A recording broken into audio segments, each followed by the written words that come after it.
Easy.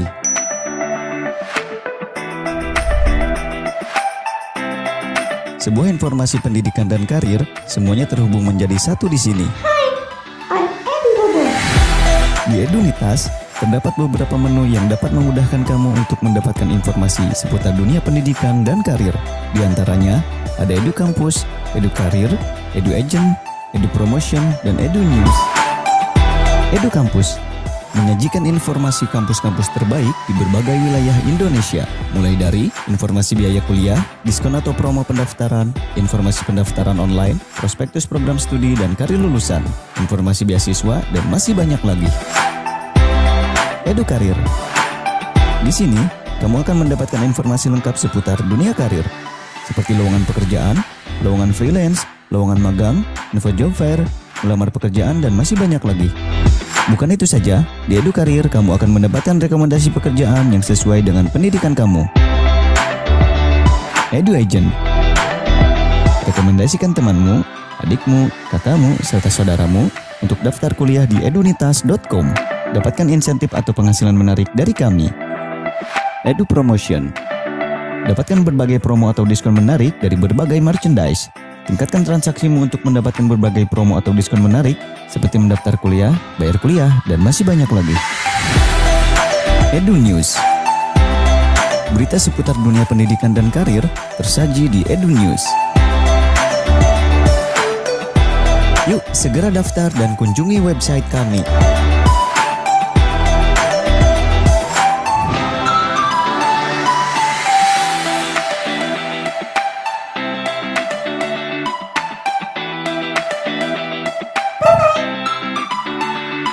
Edunitas, being successful is easy. Bismillahirrahmanirrahim. Assalamualaikum warahmatullahi wabarakatuh. Selamat malam semuanya. Baik, alhamdulillah nih ya. Waalaikumsalam. Sudah bergabung bersama kita sekitar 223 peserta ya yang hadir malam hari ini, yang mana malam hari ini kita semua akan belajar bersama. Sebelumnya juga saya ucapkan terima kasih kepada Bapak, Ibu, kakak-kakak semua di sini yang sudah bergabung. Mungkin boleh ramaikan dulu kalau komentarnya, mungkin mayoritas di sini domisilinya dari mana saat ini, kemudian sedang sibuknya apa saat ini. Dan boleh berkabar juga nih kabar hari ini bagaimana, seperti apa gitu ya. Biar kita bisa tahu semua nih, teman-teman semua di sini tuh dari mana aja. Wah, ada dari Jakarta, Medan, Surabaya, Cianjur, Malang. Wah, Masya Allah. Dari berbagai daerah ya, dari 236 peserta ini, eh, banyak sekali ya asalnya teman-teman semua. Ada dari Bandung juga, sama seperti saya. Kebetulan saya saat ini berdomisili di Bandung juga.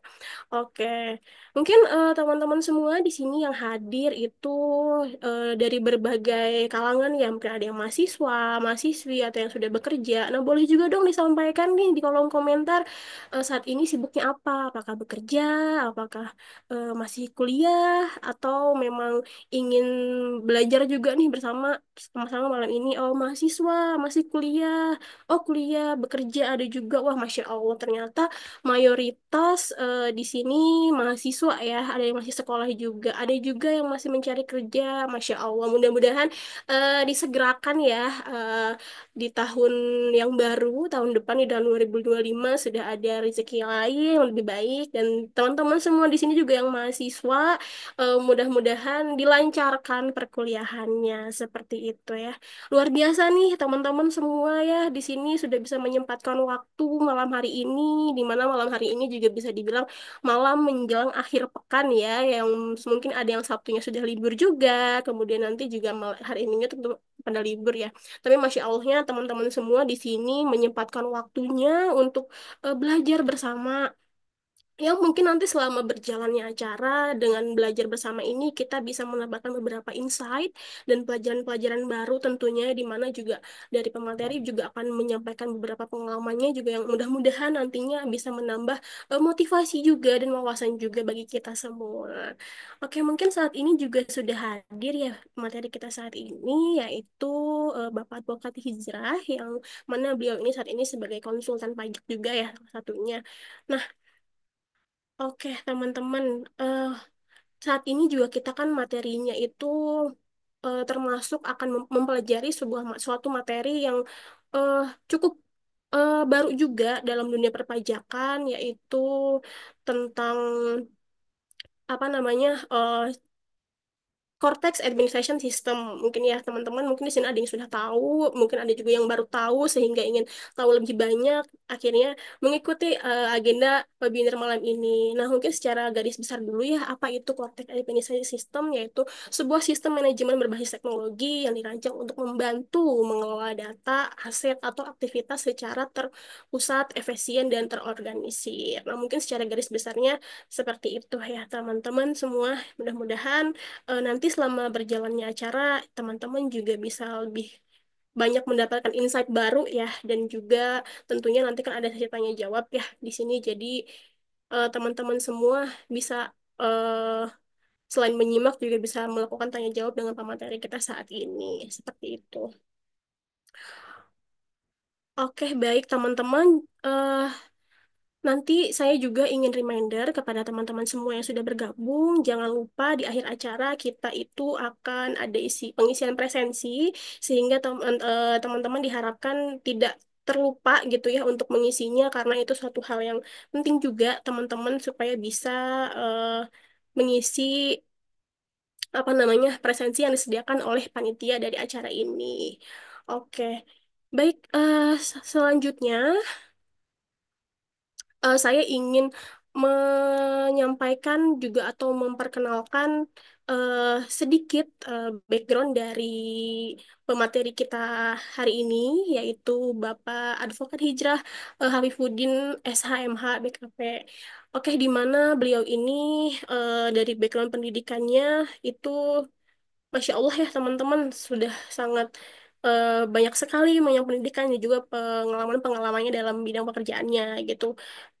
Bapak Hijrah sendiri itu merupakan lulusan eh, Diploma 3 Administrasi Perpajakan Universitas Indonesia pada tahun 2009, kemudian melanjutkan ke perkuliahannya ke jenjang selanjutnya yaitu jenjang sarjana akuntansi di Universitas Ibnu Khaldun Bogor tahun 2012, kemudian melanjutkan magisternya yang mana beliau lulus sarjana hukum Universitas Pakuan pada tahun 2020.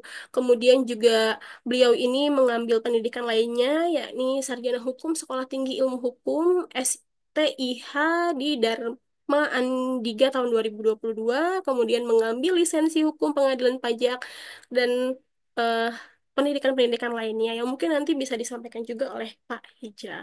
Kemudian juga pengalaman-pengalaman pekerjaannya, yakni eh, sebagai accounting staff pada salah satu hotel di Bogor, kemudian juga HR manager di hotel salah satu hotel di Bogor, kemudian tax specialist di PT Medco Energi Internasional Tbk.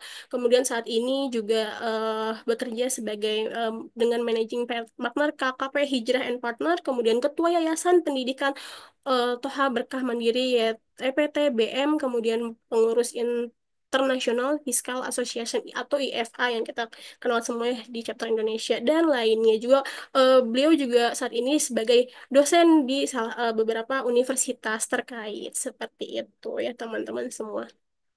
Masya Allah sekali ya teman-teman, dari background dan pengalaman Bapak Hijrah ini tentunya bisa memotivasi kita semua ya, dan pasti menumbuhkan rasa penasaran kita juga pada malam hari ini untuk bisa belajar lebih banyak lagi, sehingga pada malam hari ini diharapkan teman-teman semua bisa menyimak materinya dengan baik.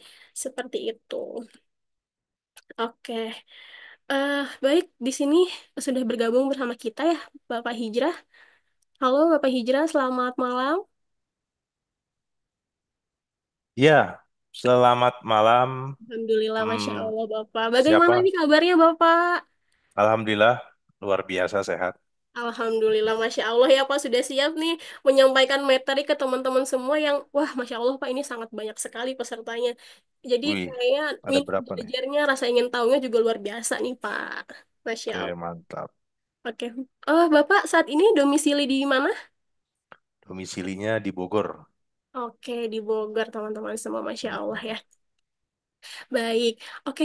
Terima kasih Bapak. Alhamdulillah sehat semuanya kita semua. Kemudian juga setelah belum memulai acara, memulai materi dengan Bapak Hijrah, saya juga ingin mereminder teman-teman semua peserta di sini bahwasanya nanti selama acara ini diharapkan teman-teman semua menyimak dengan baik karena nanti di sesi akhir acara akan ada door prize yang dibagikan kepada tiga peserta dengan kategori peserta yang paling aktif. Nah, ini juga bisa menjadi kesempatan teman-teman semua untuk bisa aktif dalam tanya jawab sehingga nanti bisa menjadi salah satu peserta yang beruntung untuk mendapatkan door prize tersebut. Kemudian dan ada satu tambahan door prize lagi bagi peserta yang bisa berani atau berinisiatif untuk menyampaikan feedback dari acara malam hari ini. Seperti itu.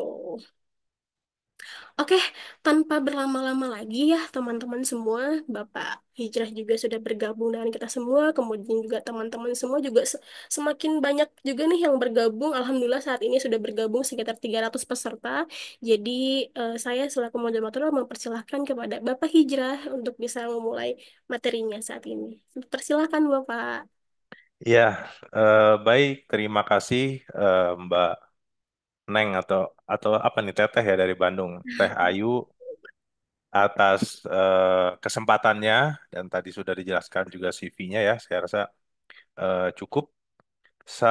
Tadi juga saya cek sepertinya pesertanya ini dari Sabang sampai Merauke ya. Ada dari Medan, tadi dari mana lagi tuh? Dari berbagai daerah nih luar biasa.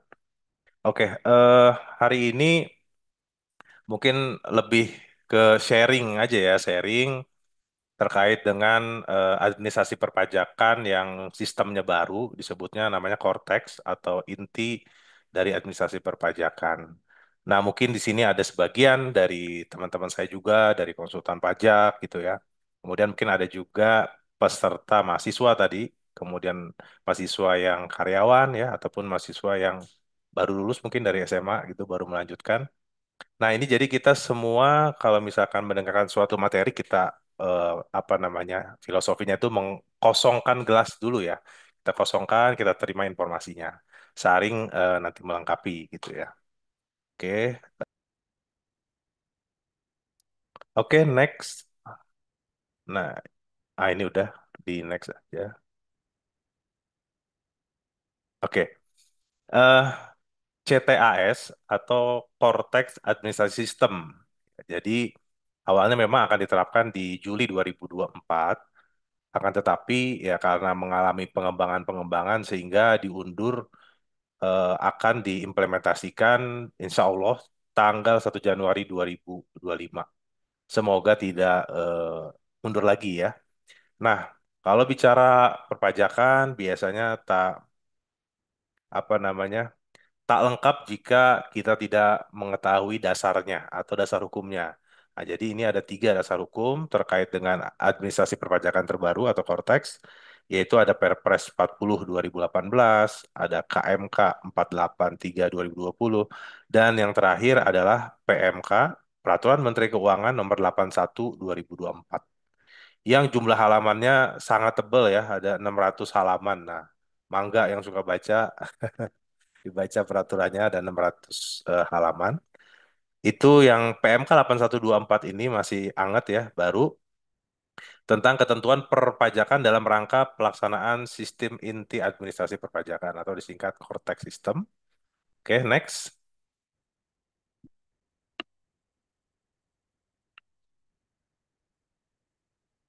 Nah, jadi dari dasar pertimbangan pemberlakuan Cortex ini, yaitu yang tadi sudah disampaikan oleh Mbak Teh Ayu ya, itu untuk melaksanakan pembaruan sistem administrasi perpajakan yang lebih transparan ya transparan. Jadi semua administrasi perpajakan, kemudian apa deposit uang kita ya yang kita bisa chip in juga nanti di aplikasi ini seperti e-money begitu ya. Itu juga terlihat semuanya nanti di sistem ini.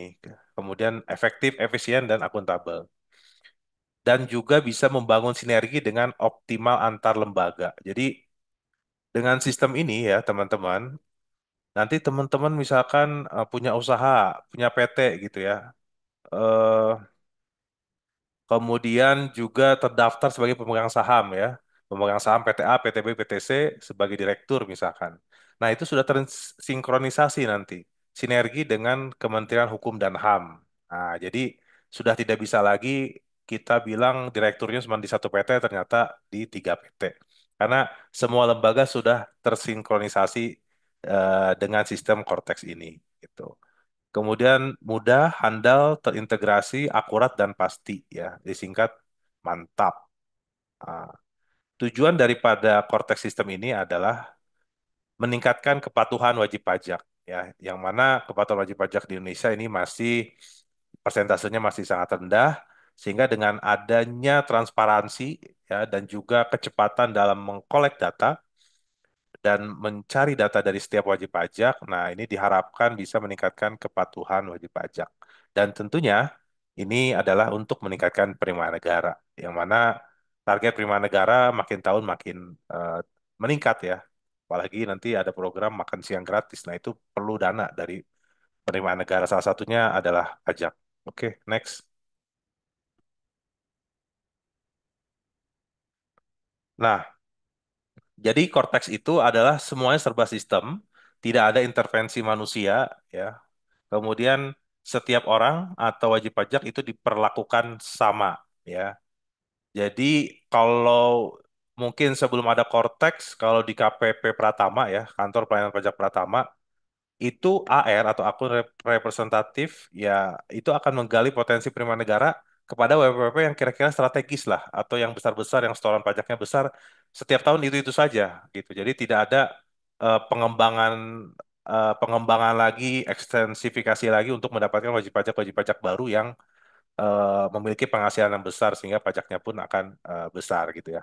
Nah, dengan adanya ini maka hikmahnya adalah jadi cakupan penelitian, pemeriksaan itu jauh lebih luas. Potensi semua wajib pajak juga tidak ada lagi istilah 3L ya, lu lagi, dan lu lagi. Atau gue lagi, gue lagi, gue lagi. Jadi sepanjang tahun itu kena SP2DK. Nah, apa itu SP2DK? Adalah surat permintaan data dan keterangan ya terkait dengan hal-hal ataupun ada data yang diterima dari kantor pajak pusat, kemudian diteruskan ke kantor pelayanan pajak di mana teman-teman terdaftar yang sudah memiliki NPWP, kemudian dikonfirmasi. Contoh konfirmasi data itu, misalkan kita dalam 1 tahun bekerja di 2 perusahaan, misalkan.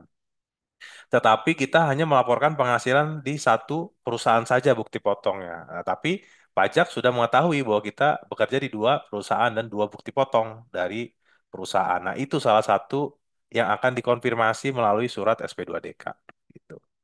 Nah, itu salah satunya ya, salah satu. Kemudian masih banyak kalau perusahaan-perusahaan ya laporan keuangan yang tidak sinkron dan lain sebagainya itu juga akan dilakukan konfirmasi melalui surat SP2DK.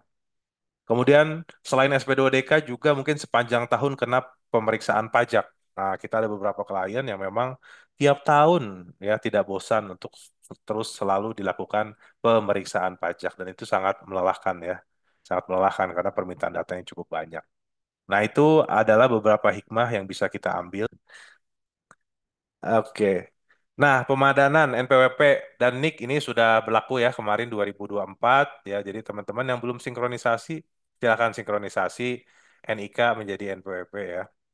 Jadi sudah tidak ada lagi tuh yang namanya nggak punya NPWP karena dengan Anda sudah punya NIK ya berarti dianggap sebagai subjek pajak, tapi belum tentu objek pajak ya. Nah, karena mungkin penghasilannya masih di bawah penghasilan tidak kena pajak atau PTKP, untuk orang pribadi itu 54 juta per tahun itu tidak kena pajak. Mungkin di atas itu baru kena. Kemudian pastikan juga validasi email dan nomor telepon ya pada saat pendaftaran. Next. Nah, apa saja sih yang ada di aplikasi terbaru ini di Cortex ini? Jadi dari tadinya sebuah permohonan-permohonan perpajakan itu harus satu persatu ya diajukan ke loket A, loket B, sistem A, sistem B gitu kan secara terpisah-pisah. Tetapi dengan adanya sistem Cortex ini semuanya ngumpul gitu ya. Jadi di arisan dalam satu aplikasi. Nah, ini ada 21 yang akan tersinkronisasi dalam satu sistem ya pendaftaran registrasi. Jadi kalau dulu kan menggunakan IREK ya, irek.go.id. Nah, sekarang semuanya nanti ada di Cortex System. Kemudian pengelolaan SPT ya. Kalau pengelolaan SPT kan yang lama itu menggunakan IFOM, ISPT gitu ya, terus disubmit CSV-nya ke DJP online. Tapi dengan sistem baru nanti semuanya sudah ada di web base-nya itu. Ya, jadi sudah ada di web base-nya sehingga semuanya tersinkronisasi. Kemudian pembayaran. Nah, pembayaran nanti ada hal yang baru, itu ada deposit pajak atau seperti wallet gitu ya, atau uang elektronik sebagai deposit juga untuk melakukan pembayaran-pembayaran pajak yang kita terutang dalam satu periode. Kemudian ada taxpayer akun manajemen atau TAM, ada layanan wajib pajak, pengelolaan data pihak ketiga misalkan perbankan, kemudian asuransi ya, kemudian notaris. Yang ketujuh, exchange of information. Nah, ini juga sangat penting ya, exchange of information di mana dengan adanya pertukaran informasi, kantor pajak justru lebih cepat menemukan data-data yang memang belum wajib pajak laporkan. Ya, karena ini undang-undangnya juga ada gitu, peraturan pemerintahnya juga ada nomor 9 2021.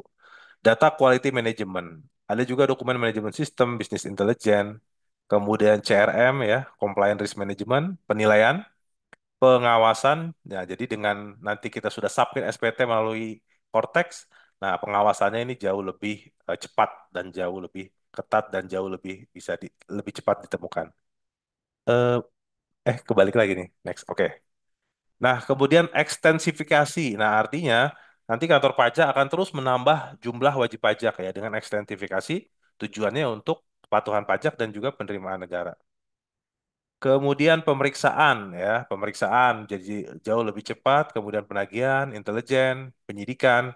Ya saya berharap di sini tidak ada yang dikenakan proses penyidikan ya, karena ada itu merupakan unsur tindak pidana perpajakan ya. Kemudian keberatan banding.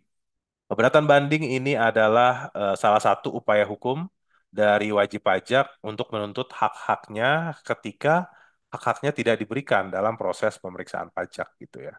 Sehingga bisa mengajukan upaya keberatan ataupun banding ke pengadilan. Ada non keberatan. Non keberatan itu contohnya pasal 36 Undang-Undang KUP itu terkait dengan penghapusan sanksi administrasi ya. Kalau misalkan kita lagi nggak punya dana gitu ya, lagi susah gitu di tahun-tahun tertentu, bisa mengajukan pengurangan sanksi. Yang penting pokoknya dibayar atas suatu produk hukum seperti surat ketetapan pajak ataupun surat tagihan pajak. Kemudian KMS ya, Knowledge Management System. Nah, ini adalah 21 fitur yang akan terintegrasi di aplikasi terbaru ini. Next.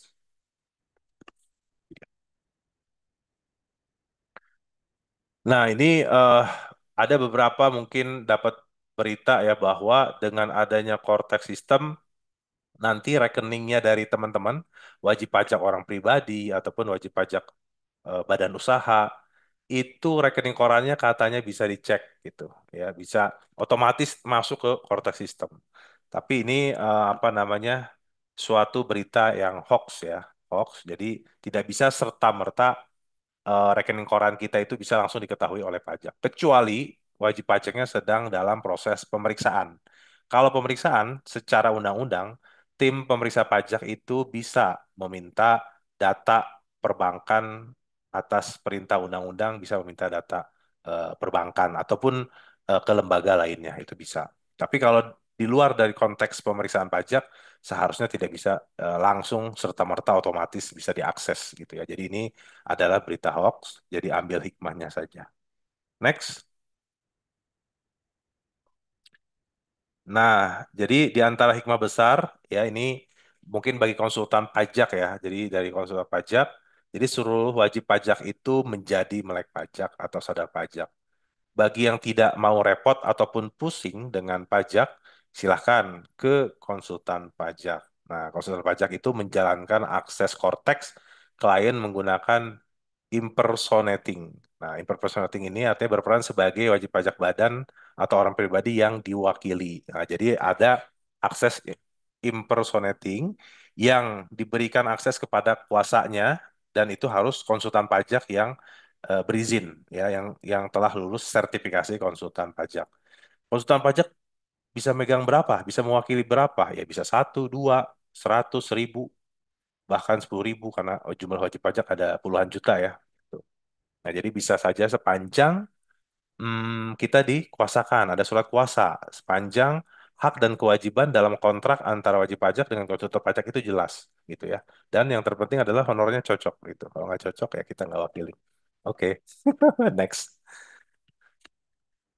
Nah, teman-teman biar ada gambaran ya, karena aplikasi ini masih berbentuk simulator ya. Teman-teman mungkin kalau tes SIM ya, misalkan tes SIM motor, teman-teman naik motornya tuh, motor bohongan kan, masih simulator, gimana cara beloknya gitu kan, gimana cara ngegas atau ngerem menghadapi lampu merah seperti apa. Nah, ini juga aplikasi ini masih dalam bentuk simulator ya.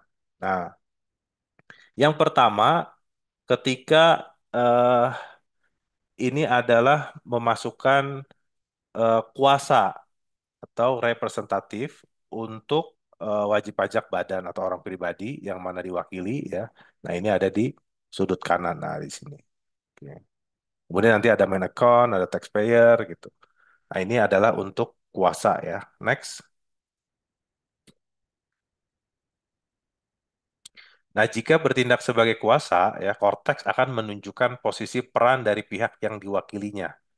Ya, you are currently impersonating a user.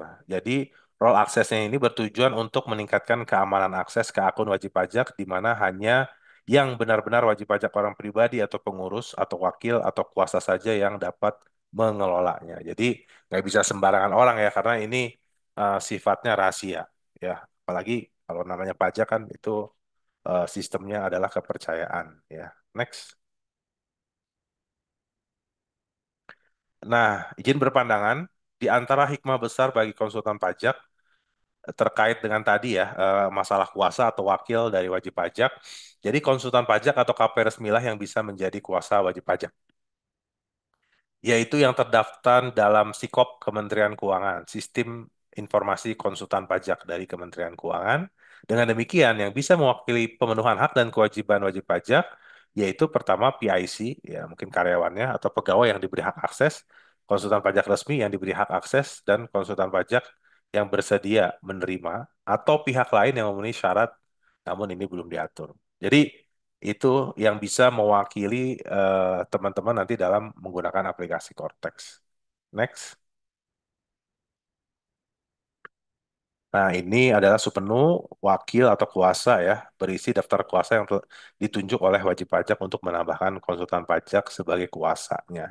Ya ini teman-teman saya yakin kalau di sini banyak dari Gen Z yang namanya aplikasi kutak-atik ini biasanya lebih cepat ya belajarnya gitu. Mungkin 5 menit juga udah ngerti. Next. Nah, di sini ada juga fitur yang namanya New Representative ya untuk memulai menambahkan kuasa si A, si B, si C gitu ya bisa ditambahkan dan juga ditambahkan profilnya masing-masing dari kuasanya. Oke, next. Nah, nanti dari kuasa ini bisa dipilih nih si kuasanya ini siapa subjeknya, konsultan pajak kah atau pihak lain ya yang sudah diberikan akses untuk mewakili gitu. Jadi nanti ada pilihan-pilihan bagi kuasanya statusnya sebagai apa gitu. Next. Nah, ini nanti memasukkan nomor ya NIK atau TIN ya, nomor kependudukannya yang akan ditunjuk sebagai perwakilan ataupun kuasa ya. Next. Kemudian selanjutnya.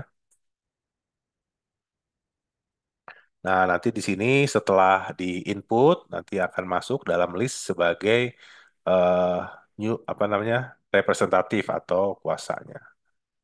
Oke.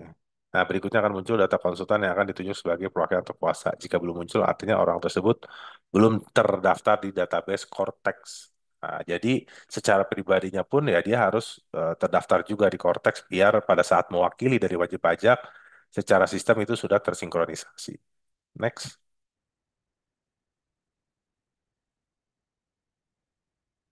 Nah, kemudian nanti juga bisa dipilih role-nya yang akan diberikan kepada kuasa ya. Nah, ini di sini ada rules-nya. Kemudian next. Nah, perhatian bagi konsultan pajak ya. Jadi konsultan pajak harus berhati-hati dalam menerima penugasan hak, akses ataupun approve menjadi konsultan pajak, wajib pajak. pastikan memang sudah saling menyetujui dan ada ikatan-ikatan kontrak atau perjanjian yang jelas ya. Yang jelas nih sejauh mana akses kita gitu ya kepada wajib pajaknya. Oke, next. Nah, untuk menu pendaftaran ya, jadi pertama manfaatnya adalah membantu WP untuk patuh melalui peningkatan kemudahan untuk melakukan proses registrasi. Kemudian penggunaan NIK sebagai NPWP orang pribadi memberikan kesederhanaan administrasi bagi wajib pajak dan meningkatkan integrasi data dengan pihak ketiga. Ya, jadi sekarang memang sudah mengikuti negara maju ya dengan single identitas. Kemudian meningkatkan validasi dan integrasi data satu NPWP untuk satu entitas. Kemudian memudahkan wajib pajak berinteraksi dengan sistem DJP melalui penggunaan single digital access. Nah, jadi kalau biasanya teman-teman hanya men-scrolling scrolling Instagram gitu, sosmed, nanti mungkin ke depan karena udah semua digitalisasi, ya scrolling scrolling sistem DJP juga nanti ke depannya ya. Silakan next. Nah, ini adalah langkah awal ketika kita mau mendaftarkan wajib pajak kita masuk ke aplikasi Cortex ya.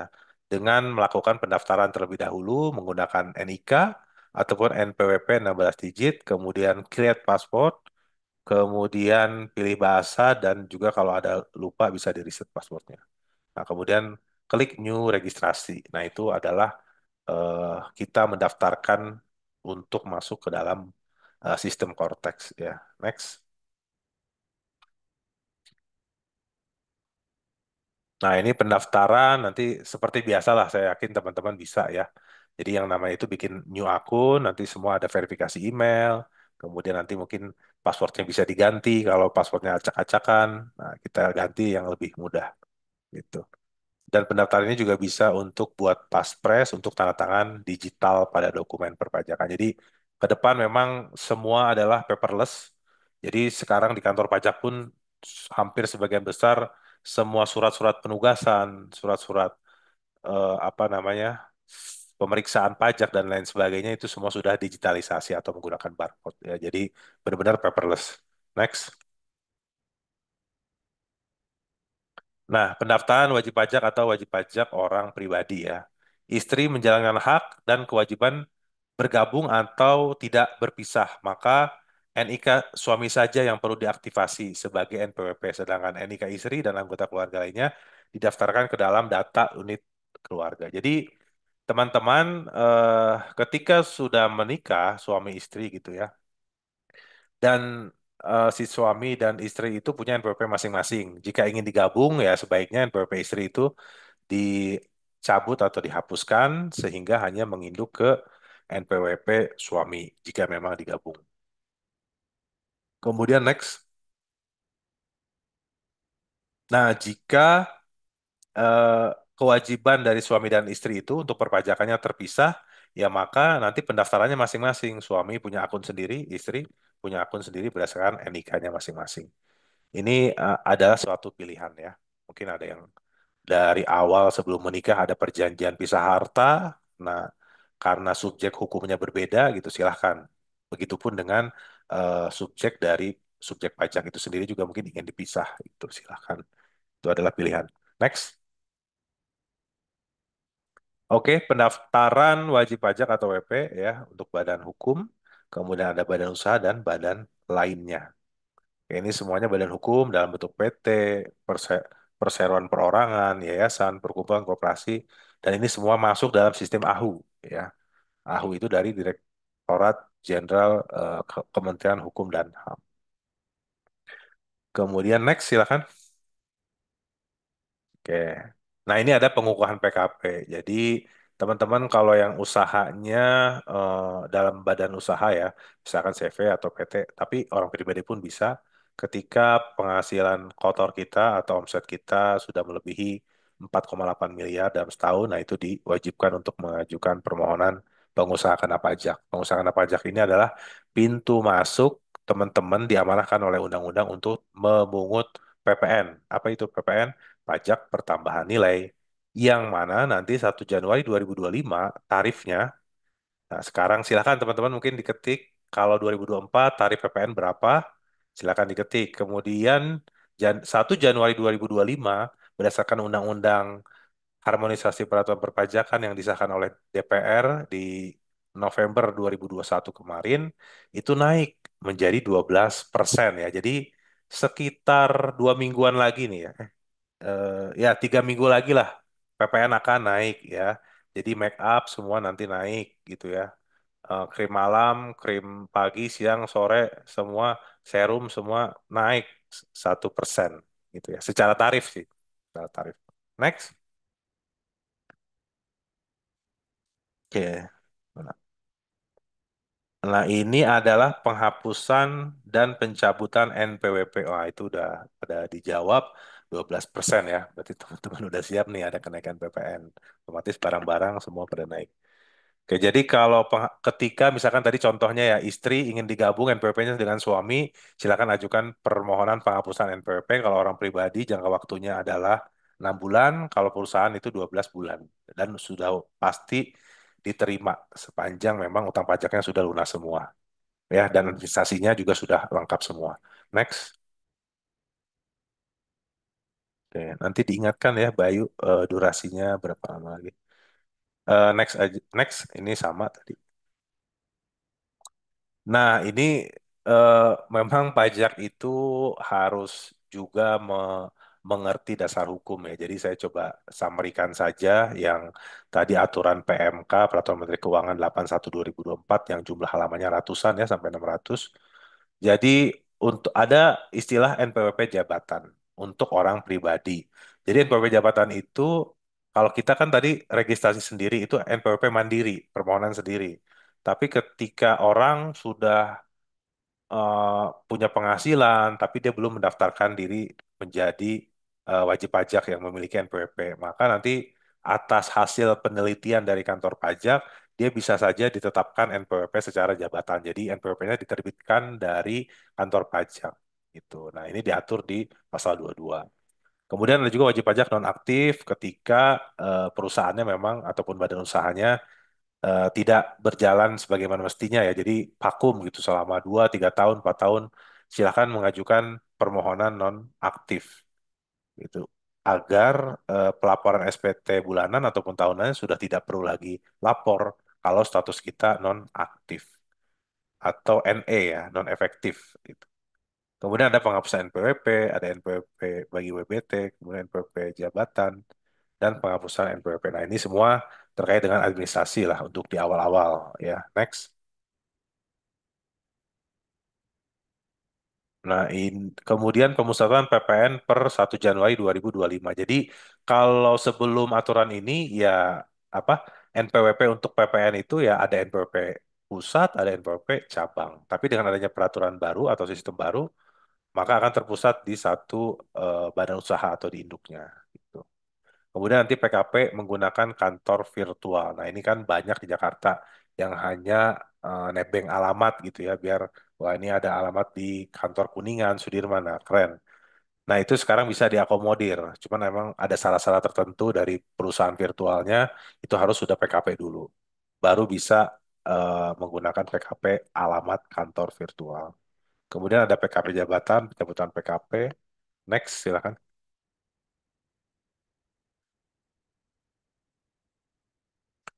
Nah, di PMK terbaru juga, Dirjen Pajak dapat menerbitkan SKP atau STP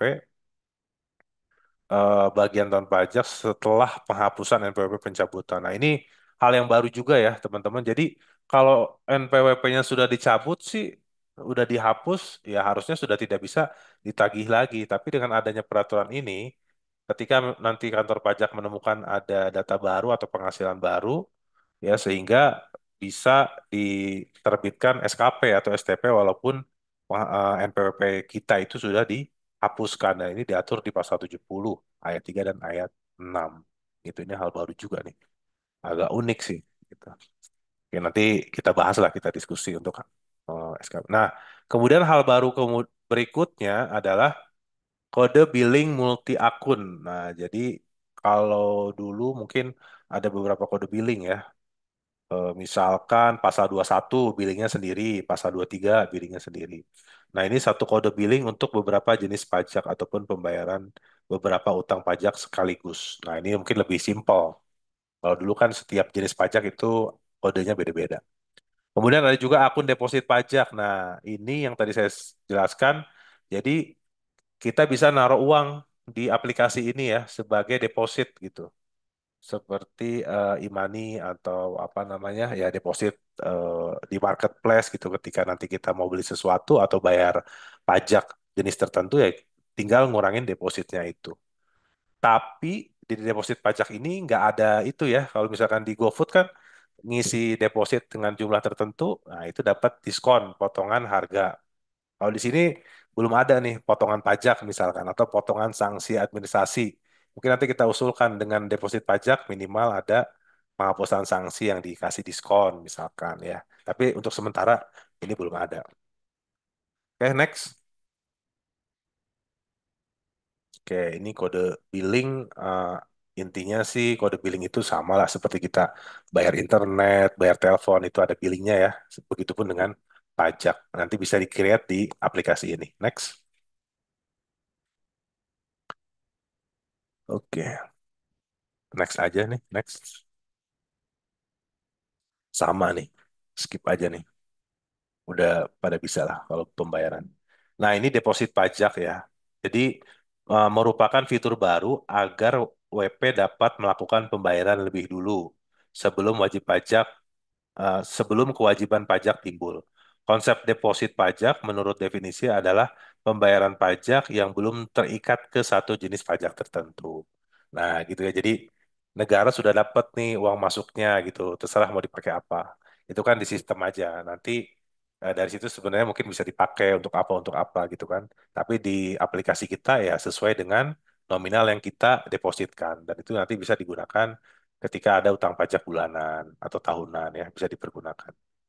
Nah, karakteristiknya penggunaan deposit pajak dalam pelunasan pajak dapat mencegah wajib pajak dari sanksi keterlambatan bayar. Nah, ya mungkin kalau sudah dibikin ID billing kan ada reminder sehingga tidak eh, terlambat kita bayar. Karena kalau dengan terlambat kan berarti ada sanksinya ya sekitar 1, sekian persen per bulan. Tapi dengan adanya deposit itu bisa menghindarkan sanksi telat bayar. Nah, kemudian untuk kodenya itu 411618-100. Nah, ini untuk kode deposit pajak. Next. Oke, ini lebih ke fitur-fitur ya. Sebenarnya nanti bisa dieksplor teman-teman yang belum punya silakan daftar dulu nanti untuk masing-masing badan usahanya ataupun orang pribadinya ya sehingga bisa menggunakan fitur-fitur ini sesuai dengan kebutuhannya masing-masing. Nah, ini contoh pembayaran.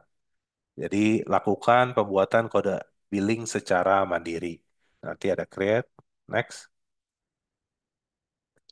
Nah, ini contohnya adalah meng-create billing untuk deposit pajak ya dengan kode 411618-100. Next.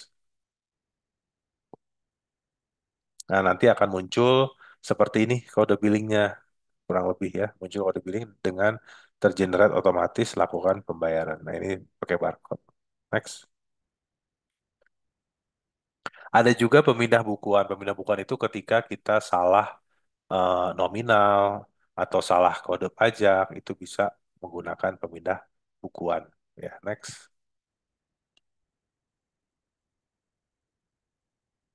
Nah, kemudian perhatian ataupun tantangan seputar pembayaran ya. Sesuai dengan PMK 81 2024 di pasal 94 dan 121 itu ada batas waktu pembayaran. Nah, mungkin dengan peraturan terbaru ini batas pembayarannya ada beberapa pasal yang mendapatkan kelonggaran yang tadinya misalkan jatuh temponya tanggal 10 bulan berikutnya menjadi tanggal 15 gitu. Ada atau ke tanggal 20 atau ke akhir bulan berikutnya. Sehingga teman-teman masih bisa mengatur cash flow-nya walaupun biasanya tanggal 10 jadi tanggal 15 kan itu masih bisa ya sehingga tidak terkena sanksi administrasi. Nah, itu batas waktu pembayaran banyak yang beberapa pasal yang mundur gitu ya, sehingga lebih memberikan waktu yang lebih panjang kepada wajib pajak. So, next. Alur tahapan penyampaian surat pemberitahuan. Nah, ini teknis ya. Intinya SPT-nya di aplikasi ini, tapi tidak berlaku untuk tahun pajak 2024 mungkin. Mungkin akan berlaku di tahun pajak 2025. Ya, semuanya nanti ada di aplikasi Cortex untuk pelaporan SPT. Baik masa maupun tahunan. Nah, ini nanti bisa pilih jenis SPT-nya apa, kemudian kita buat SPT, kemudian validasi data ya, kemudian klik bayar dan lapor. Baru setelah lapor nanti kita dapat tanda terima yang masuk ke email kita ataupun kita bisa save. Next. Nah, ini ada fitur perhitungan PP pasal 25 ini adalah pajak dibayar di muka. Berharap uang masuknya di depan terlebih dahulu ya. Karena ini ketika kita mengisi SPT badan, di induknya itu di halaman 2 ada perhitungan PPh pasal 25 yaitu pajak dibayar di muka. Next. Oke. SPT masa PPN ya. Jadi nanti ada nomor seri faktur, auto generate nomor seri faktur pajak. Kemudian kompensasi pajak masukan dari masa pajak sebelumnya terisi secara otomatis. Sistem akan menyediakan histori. Kemudian pemungutan PPN oleh pemungut PPN terintegrasi dengan faktur pajak yang diterima oleh rekanan. Nah, yang terakhir ini memang ya namanya pemungut, BUMN, kementerian, itu kadang-kadang kita sudah bikin faktur, tahu-tahu belum dilakukan penyetoran PPN-nya, belum dipungut. Akhirnya kita sebagai vendor harus bikin faktur pajak baru. Nah, ini berharap hal-hal itu tidak terjadi lagi di aplikasi yang terbaru ini ya. Next.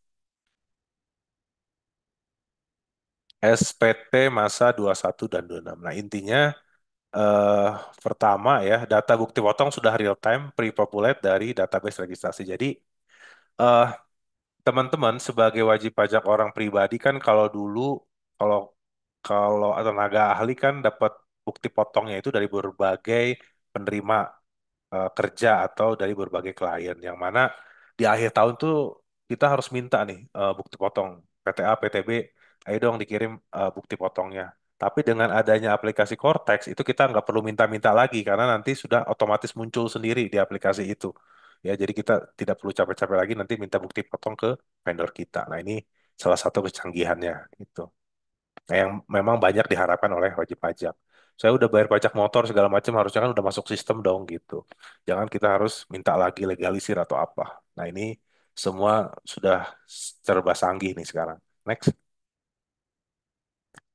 Sama ini SPT PPh unifikasi juga itu artinya semua bukti potong akan apa namanya tersedot gitu muncul di dashboardnya kita masing-masing untuk 23, 4 ayat 2 ya. Nah, itu akan lebih cepat bukti potongnya itu muncul di dashboard kita. Sepanjang lawan transaksi kita itu menyetorkan dan melaporkan bukti potong tersebut. Ya, kalau mereka sudah bilang potong tapi di sistem belum ada ya berarti belum di-store pajaknya.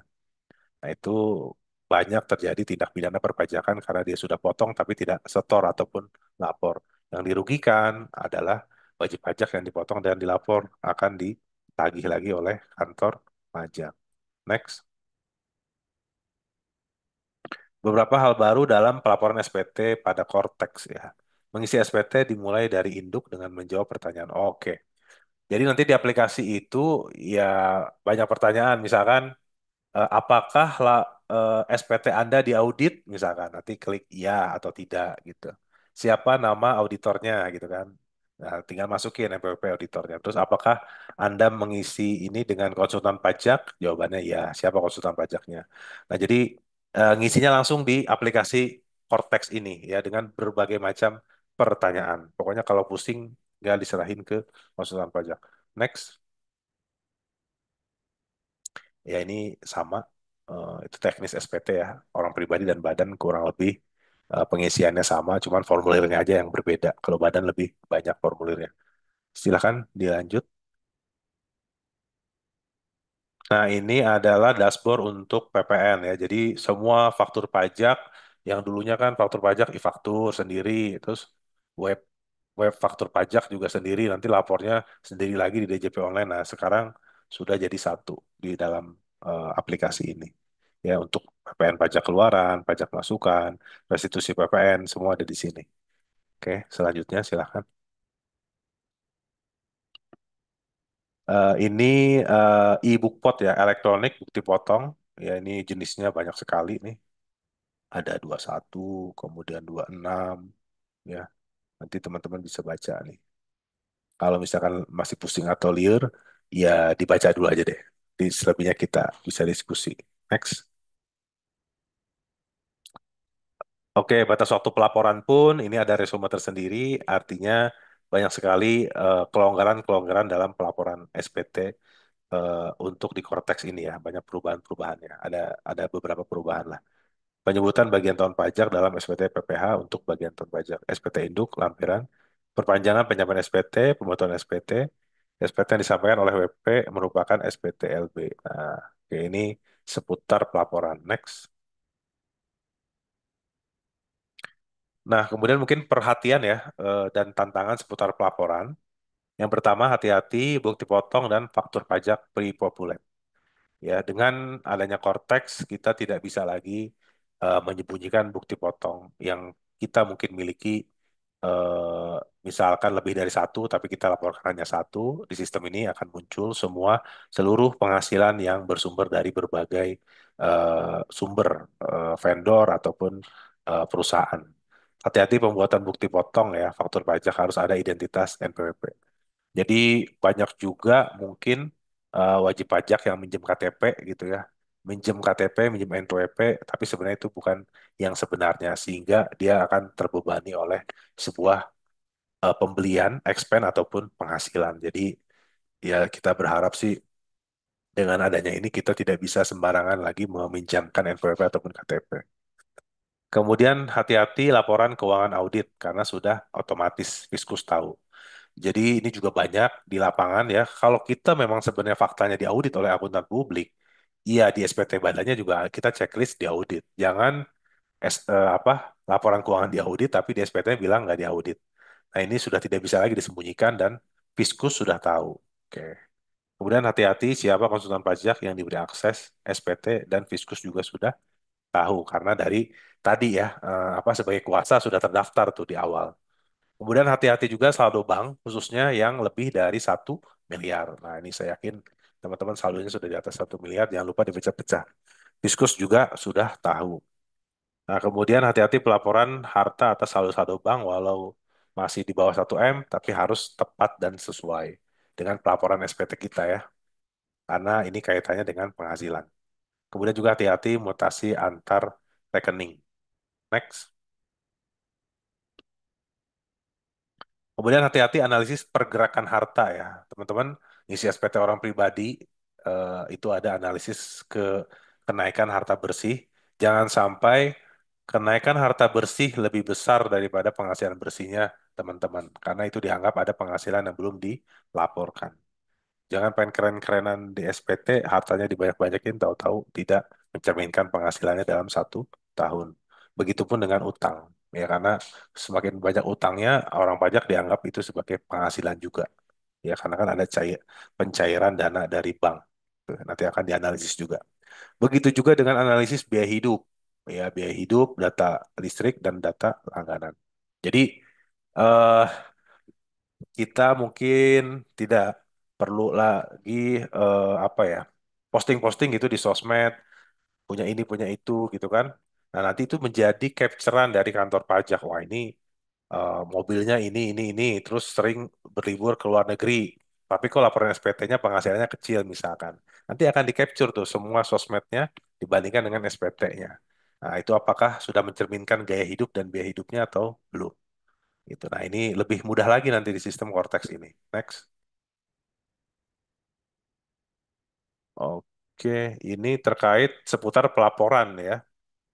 Ada pengkreditan PPN masukan. Kemudian ada isu PKP pedagang eceran ya yang wajib mengupload daftar transaksi eceran. Kemudian juga hati-hati utang pajak ya, kewajiban wajib pajak begitu tidak atau belum terpenuhi terpantau oleh Fiskus. Contoh PP pasal 225 ditahan dulu sebelum disetorkan.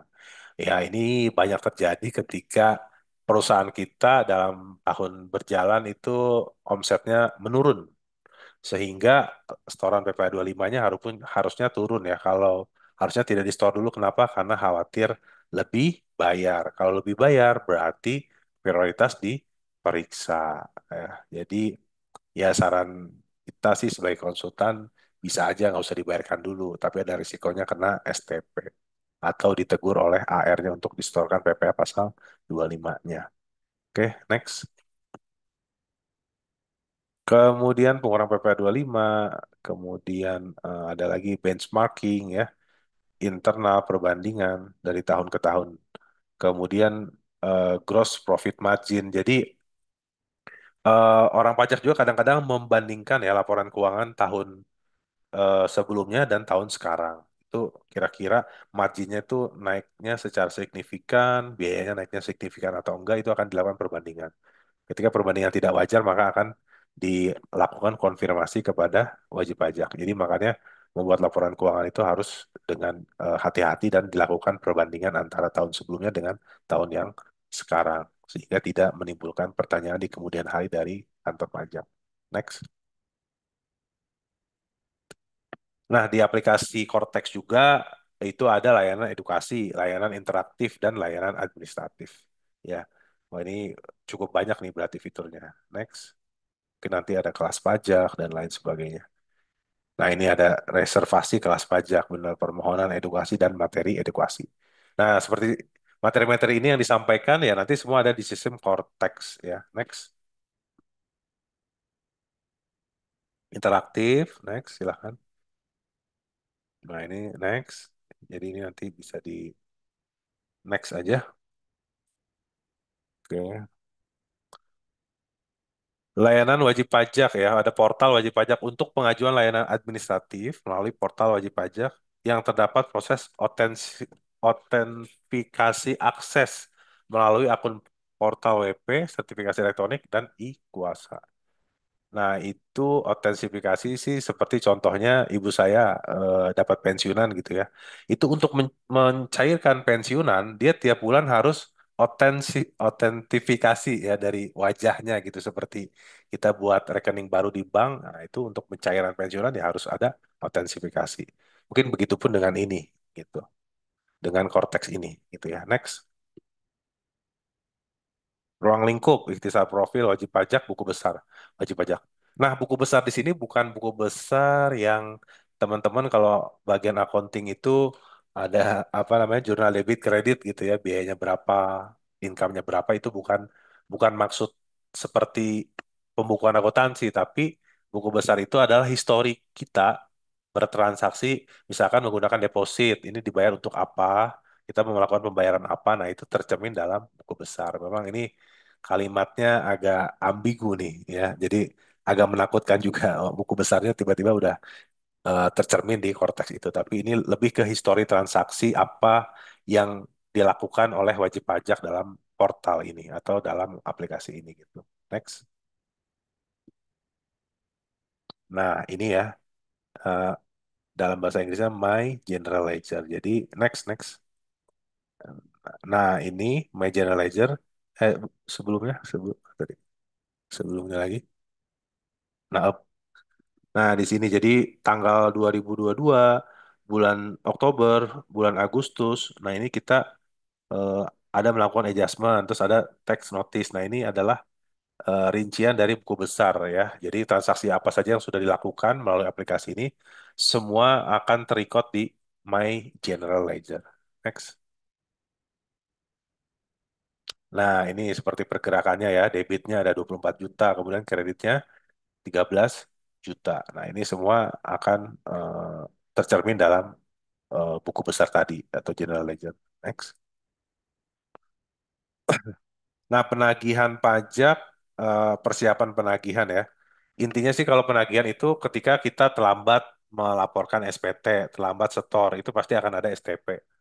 Kemudian juga ketika kita diperiksa, terus menghasilkan suatu produk hukum yang namanya surat ketetapan pajak, terus SKP-nya belum dibayar, pasti akan selalu ditagih oleh bagian penagihan kantor pajak. Next.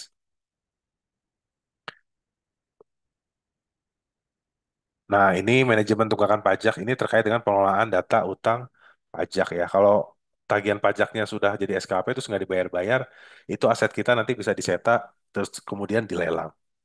untuk melunasi utang-utang pajak yang belum lunas. Next. Oke, berikutnya ini teknis ke penagihan ya. Lanjut aja, Mas. Lanjut, lanjut. Oke. Nah, ini biasanya ketika utang-utang pajak kita itu nggak dibayar, maka nanti rekening kita pasti akan diblokir oleh kantor pajak. Misalkan tagihannya nih contoh, kalian kita ada 18 M. Itu udah diingetin, tahun 2024 sampai bulan Oktober harus dibayar ya, kalau enggak saya akan blokir. Ternyata kejadian tadi, rekening direksinya diblokir. Ya karena dia sudah komit harus bayar misalkan 5 M, dalam waktu 3 bulan harus dicicil, tapi tidak dilakukan, otomatis rekeningnya diblokir. Kemudian juga bisa disita, bisa juga dilelang aset-asetnya. Jadi kantor pajak akan melakukan pemetaan aset. Contoh punya tanah, dia akan minta ke BPN atas wajib pajak ini aset tanah dan rumahnya ada di mana. Saya minta kopian SHM-nya gitu. Nah, itu akan dilakukan pemetaan. Kemudian dia ada terdaftar di leasing mana. Nah, BPKB-nya akan dilakukan pemetaan juga untuk ditarik semua asetnya untuk melunasi utang pajak. Itu bagian dari departemen atau bagian di kantor pajak, bagian penagihan. Next.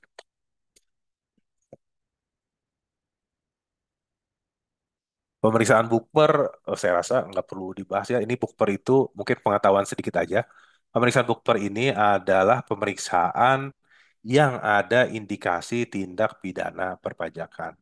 Tindakan pidana perpajakan di pasal 39 Undang-Undang Ketentuan Umum dan Tata Cara Perpajakan di KUP itu mulai dari pasal 38 itu karena kealpaan, pasal 39 karena kesengajaan, yang salah satunya adalah mengisi SPT tidak benar. Itu ada indikasi tindak pidana perpajakan. Anda motong pajak kepada konsumen Anda, tapi Anda tidak setor dan lapor, itu juga masuk pidana pajak. Anda pungut PPN, tapi Anda tidak setor dan lapor, itu juga masuk tindak pidana perpajakan. Dan pasti akan dilakukan pemeriksaan bukti permulaan ataupun bukper yang diperiksa oleh penyidik ya. Jadi penyidik nih bukan pemeriksa pajak biasa. Jadi dia sudah punya pelatihan penyidikan dari kepolisian. Itu informasi sedikit saja dan saya harap sih mungkin teman-teman tidak tidak menghadapi pemeriksaan bukper ya. Kalau ada ya hubungin kita. Next. Oh udah 1 jam. Next. Next aja deh. Bukper di skip aja Mbak. Oke. Ini mah materinya berat. Berat. Next, next. Nanti kalau bukper mah. Oke. Nah ini jadi apa namanya sumber. Ya, berarti ini sudah di penghujung acara ya. Sumber bahan diambil dari slide sosialisasi DJP terkait P siap ya.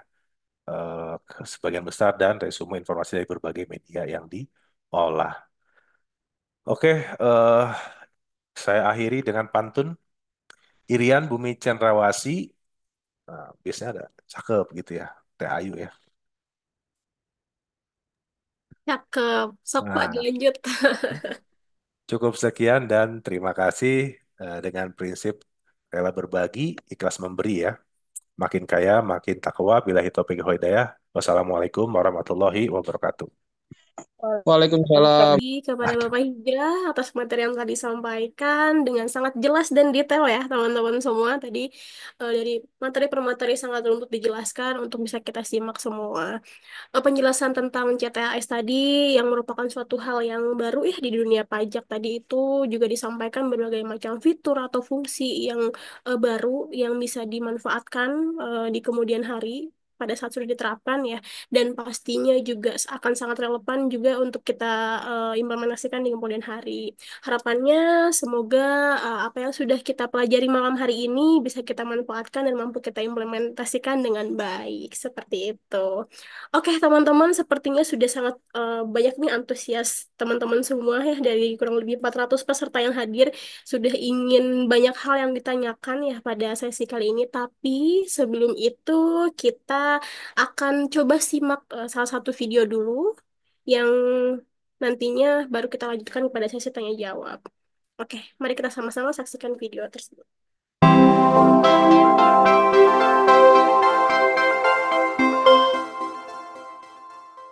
Tidak punya waktu untuk mengurusi pajak Anda dengan laporan yang terlalu rumit. Tapi tenang, saat ini ada Triple H Consultant. Dengan peraturan pajak yang selalu berubah dinamis seperti pertumbuhan bisnis Anda, wajib pajak harus juga membutuhkan konsultan pajak yang handal. Triple H Consultant hadir untuk menjawab setiap tantangan perpajakan bisnis Anda. Kami tidak memberikan hanya solusi, tapi juga pelayanan dengan setulus hati.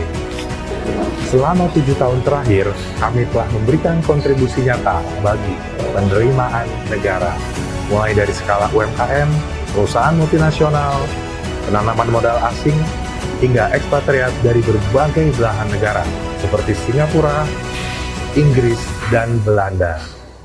Sebagai mitra bisnis Anda, kami memiliki spesialisasi di bidang sengketa pajak, konsultasi pajak, dan juga legal services. Triple H Consultant juga menawarkan jasa restrukturisasi bisnis, pembukuan, dan pelatihan perpajakan, termasuk brevet A, B. Sekarang, Anda bisa fokus kepada bisnis Anda dan profit Anda tanpa perlu khawatir perpajakan Anda. Tunggu apa lagi? Mari percayakan perpajakan Anda pada Triple H Consultant. Mari kita buka pintu pertumbuhan bisnis yang lebih baik.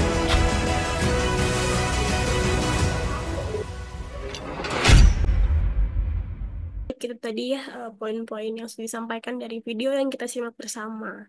Baik teman-teman, saat ini kita akan masuk pada sesi tanya jawab. Kita akan memberikan durasi sekitar 30 menit untuk waktu tanya jawab. Jadi teman-teman semua silahkan yang ingin bertanya bisa raise hand untuk bisa lebih komunikatif. Mungkin jika merasa segan untuk raise hand dan open mic bisa di kolom chat saja. Mungkin saya akan pilih pertanyaan di kolom chat pada saat sesi ini baru dimulai ya Pak, Bapak Ibu dan teman-teman semua. Dan untuk reminder juga terkait absensi, kita akan menyampaikan absensi ini di akhir sesi ya, di akhir acara nanti kita akan sampaikan setelah pengumuman dari pemenang door prize dari sesi malam hari ini. Oke, baik mungkin saat ini saya akan coba pilih dulu ya siapa yang akan bertanya dari yang raise hand terlebih dahulu. Oke, mungkin di sini tadi saya sudah lihat dari Mas Dimas. Silahkan Mas Dimas, disampaikan pertanyaannya. Baik, terima kasih Kak atas kesempatannya untuk eh, narasumbernya mungkin.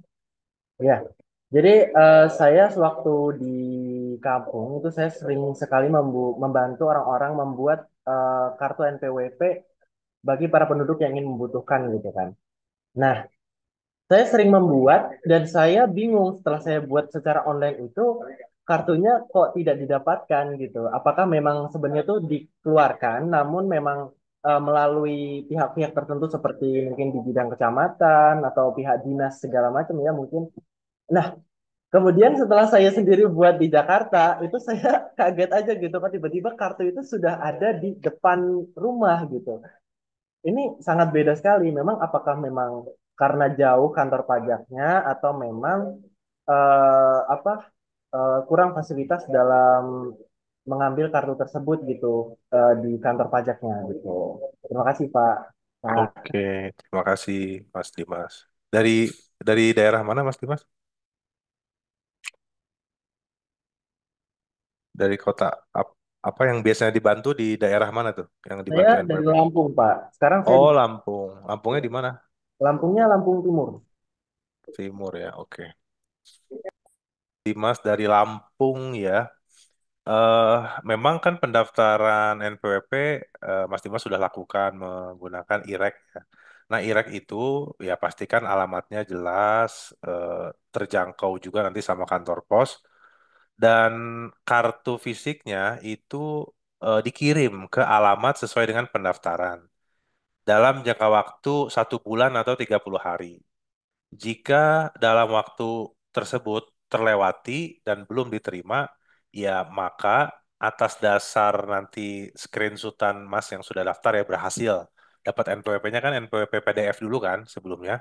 Sebenarnya itu udah cukup sih. Nah, itu bisa di-print PDF-nya nanti di didatangi ke kantor pajak terdekat, minta tolong dicetakkan. Kalau memang dalam 1 bulan belum diterima. Tapi kan tadi Mas bilang kira-kira udah ada di depan pintu itu kurang dari sebulan kayaknya ya, gitu.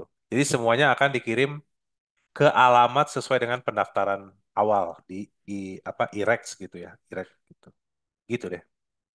Semoga bisa menjawab. Kemudian nih saya sapa juga ada tim kita, Neng Ayu dari Jawa Timur, ada Mbak Rina, nanti bisa bantu juga jawab ya dari tim kita. Oke, Malam Mbak Rina. selamat malam, Mbak Rina. Terima kasih sudah bergabung. Rina Anita Indiana, jadi dia lahirnya di Amerika, Mbak.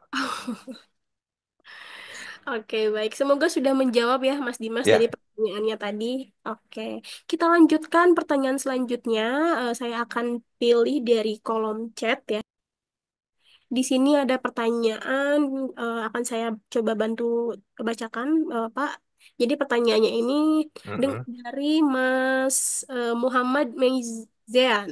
Jadi pertanyaannya, dengan implementasi solusi perbajakan terintegrasi pada tahun 2025 melalui platform Cortex, bagaimana perusahaan dapat mengelola tantangan kompleksitas regulasi perpajakan yang terus berkembang, serta memastikan kepatuhan yang optimal di tengah perubahan sistem perpajakan global yang semakin terhubung dengan transformasi secara digital, Hmm. terutama terkait dengan penerapan otomatisasi pelaporan, pengawasan real time, dan pengelolaan risiko pajak yang semakin berbasis data dan kecerdasan buatan. Begitu, Pak, kurang lebih pertanyaan. Oke, jawabannya singkat sih. Kalau nanti Mbak Rina kalau mau nambahin boleh. Jawabannya singkat. Jadi dengan segala macam ke kekompleksitasan dari peraturan sistemnya gitu ya. Nah biasanya pengusaha-pengusaha yang nggak mau ribet baru mendelegasikan kewajiban perpajakannya ke konsultan pajak. Biasanya dia fokus hanya untuk terus meningkatkan atau mengembangkan bisnisnya. Jadi fokus meningkatkan omset, tapi urusan pajak ke konsultan pajak. Kalau misalkan belum belum mau atau belum ada budget untuk konsultan pajak, mau nggak mau berarti SDM di kantornya harus belajar ya, update peraturan sama melek digital. Jadi pajak sudah lari jauh dengan digitalisasi, tapi sementara wajib pajaknya belum melek digital, sehingga nanti akan selalu ketinggalan dan akan selalu apa sih bahasa sekarang kudet ya, kurang update gitu ya. Oke, nah itu mungkin. Mbak Rina ada mau tambahkan atau cukup? Ah cukup. Oke, itu jawabannya ya. Oke, semoga menjawab ya, Mm-mm. Mas Zian, kalau nggak salah tadi. Oke, terima kasih Bapak Hijah untuk jawaban-jawabannya. Kita lanjutkan kepada sesi pertanyaan selanjutnya. Saya akan pilih dari yang sudah raise hand dari tadi nih. Ada Mm-mm. Mas atau Bapak Muhammad Syarif Syafi'i. Silahkan, mungkin bisa langsung open mic saja. Ya, Assalamualaikum warahmatullahi wabarakatuh. Waalaikumsalam warahmatullahi Permisi, ya, wabarakatuh. oke. Syarif. Perkenalkan, nama saya Muhammad Syarif Safi'i. Saya berstatus mahasiswa sebagai Fakultas Hukum. Saya izin bertanya soal tentang Cortex, Pak. Hmm. Apakah Cortex memiliki kelemahan dalam bidang keamanan keuangan? Jikapun ada, apakah ada kemungkinan terjadinya kasus korupsi melalui Cortex? Serta apakah Cortex merupakan salah satu solusi terbaik untuk tahun ke depannya, Pak? Terima kasih. Oke. Mungkin itu aja, Pak. Harusnya jawab sebenarnya bagian IT-nya DJP ya. Eh, Informasi yang kita terima sih ya artinya untuk sistem pengamanannya itu ya memang seyogyanya harusnya berlapis ya. Salah satu indikatornya kan ketika kita mau masuk ke aplikasi itu dengan login kita harus eh, masukin CAPTCA, terus juga harus verifikasi email. Kemudian tadi ada juga autentifikasi ya, mungkin menggunakan sidik jari ataupun wajah. Nah itu salah satu hal-hal yang bisa meminimalisir terjadinya pencurian data ataupun penyalahgunaan aplikasi Cortex. Kemudian apakah apa tadi dari pengadaan ini akan ada korupsi atau enggak? Nah, itu kita belum tahu dan kita berharap sih tidak ya, tidak tidak terjadi sih kasus apa korupsi atas pengadaan ini gitu. Apalagi kan sekarang presidennya cukup ketat ya, semua budget-budget lebih banyak dipangkas, sehingga dengan aplikasi ini pun ya kita berharap seefisien mungkin dan benar-benar tidak ada korupsi lah dari aplikasi ini. Lanjutkan kepada pertanyaan selanjutnya. Ini saya coba seling-seling ya dari yang raise hand dan juga dari kolom chat. Kebetulan kolom chat ini sudah sangat banyak sekali pertanyaan-pertanyaan yang Hmm. disampaikan. Untuk pertanyaan selanjutnya, saya akan sampaikan dari Mas Iswandi. Izin bertanya, Pak, apa saja barang mewah yang dikenakan PPN 12% dan apa saja barang mewah yang tidak dikenakan PPN 12%? Mungkin ini Barang berkaitan dengan mewah. isu kenaikan pajak di tahun 2025 mendatang. Seperti itu. Oke, Mbak Rina, bantu jawab ya. Eh, Kalau dari saya, kalau barang mewah sebenarnya ada jenis pajak tersendiri, namanya pajak penjualan barang mewah. Barang mewah itu ya ketika nominal tertentu, misalkan apartemen harganya 10 miliar, kemudian kapal pesiar harganya 20 miliar. Nah, itu ada pajak penjualan barang mewah. Tapi untuk PPN sendiri sih, intinya PPN itu ya menganut sistem negative list. Negative list itu yang di list itu pasti nggak kena pajak. Di luar list itu berarti kena PPN dengan tarif 12% nanti di 2025. Contoh, dulu sembako 9 bahan pokok itu masuk dalam negative list, barang tidak kena pajak PPN gitu. Tapi sekarang kan sembako itu menjadi terutang PPN, tapi ada sebagian yang dibebaskan. Jadi kita hanya menghafalkan negative listnya, selebihnya pasti kena pajak gitu. Oke, sebenarnya PPN ini kan di undang-undang sudah jadi 12% sejak 2025 ya. Tetapi mungkin karena ada dinamika masyarakat yang ini ya mungkin daya beli sedang tidak baik begitu ya kemarin di Hmm. PR ke Presiden dan disampaikan bahwa yang naik itu hanya yang barang mewah aja. Berarti kalau Hmm. berdasarkan PMK barang mewah itu ada kendaraan di atas sisi tertentu gitu ya. Harley, mobil mewah, Hmm. terus kemudian rumah, balon udara. Nah, seperti itu aja harusnya yang naik gitu. Tetapi ini kan masih pembahasan.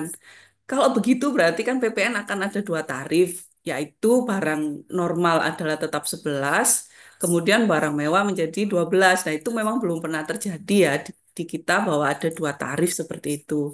Ini karena dinamikanya sedang eh, beda hari aja keputusannya bisa beda. Jadi mungkin gambarannya seperti itu.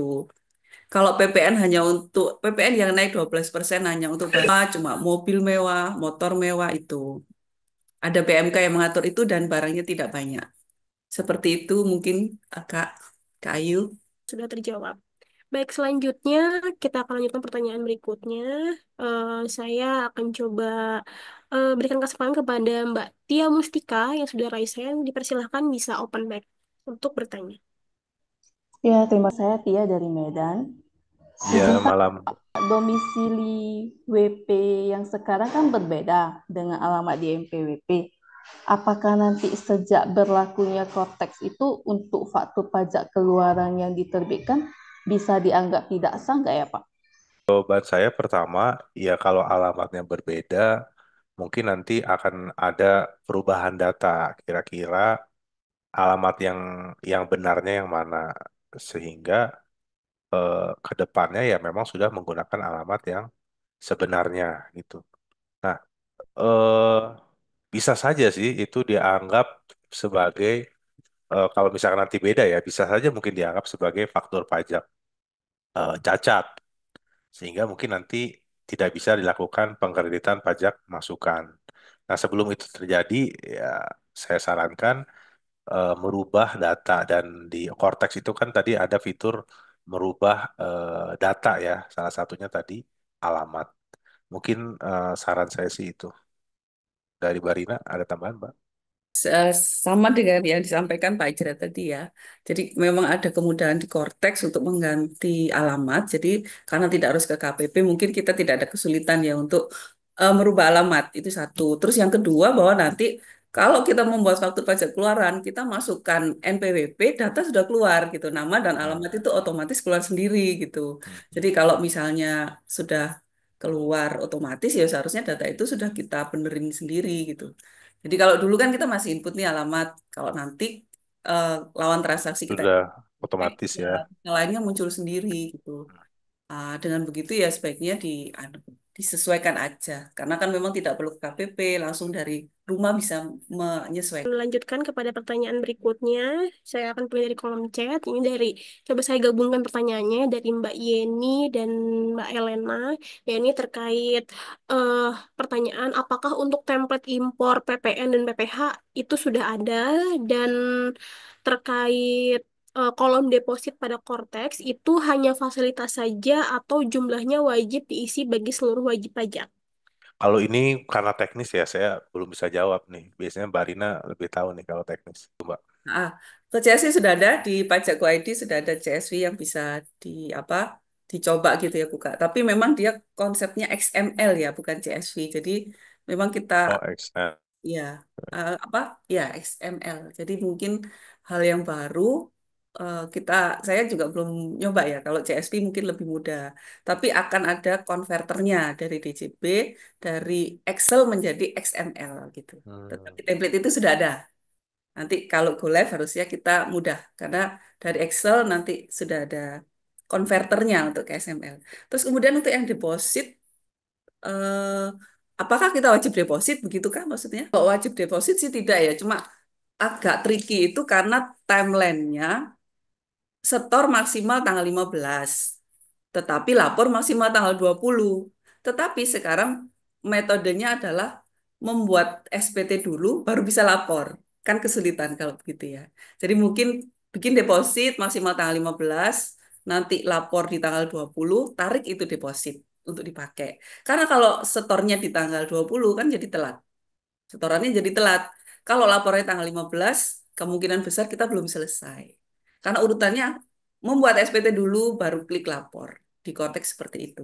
Mungkin itu ya maksudnya deposit ya. Kepada pertanyaan berikutnya, kepada saya persilahkan kepada Mbak Eka Alfionita yang sudah raise hand, dipersilahkan. Waktu itu pernah menonaktifkan NPWP karena sempat tidak bekerja selama 3 bulan untuk pelaporan SPT. Lalu saya setelah itu kerja kembali, cuman saya tidak kembali ke kantor pajak untuk mengaktifkan. Jika ada hal seperti itu, apakah NPWP saya mati nonaktif masih atau otomatis langsung aktif kembali ya Pak? Ya, memang non-efektif itu ketika memang kita nggak lapor SPT Badan beberapa tahun ya, 2-3 tahun terakhir ya, secara sistem otomatis NE. Tapi dengan melaporkan SPT tahunan minimal 2 tahun terakhir, itu biasanya sudah otomatis aktif kembali, Pak. Berarti kan menganggap bahwa ada kegiatan bisnis kembali. Walaupun mungkin laporannya bisa aja kan nihil atau rugi gitu kan, tapi dengan melaporkan SPT 2 tahun terakhir atau mungkin SPT masa ya beberapa bulan terakhir itu menandakan statusnya dari wajib pajak itu aktif kembali begitu. Oh, berarti itu loh emang otomatis untuk aktif kembali ya, Pak? Berarti saya nggak perlu ke kantor pajaknya seperti itu ya, Pak? eh Ya memang ada yang otomatis tapi ada juga baiknya kalau memang ada kendala gitu ya misalkan jadi nggak bisa melaporkan apa ya baiknya ke kantor pajak juga, ke AR-nya mungkin dicek biar lebih pasti gitu ya. Gitu. Oh, oke. Ya, terima kasih ya, Pak. Iya, sama-sama. Berikutnya akan coba saya bacakan. Izin bertanya, saya karyawan notaris sekaligus paralegal di sebuah law firm. Pertanyaan saya adalah, jika yang bisa dikuasakan dalam konteks dalam hal perpajakan hanyalah kuasa pajak tersertifikasi, bagaimana dengan kuasa pajak seperti saya yang belum USKM bahkan belum lulus modal privat atau ENB ke depannya dalam membantu perpajakan klien? Hmm, oke. Eh ini tadi kantor apa? Kantor hukum ya? Iya, Kantor hukum ya?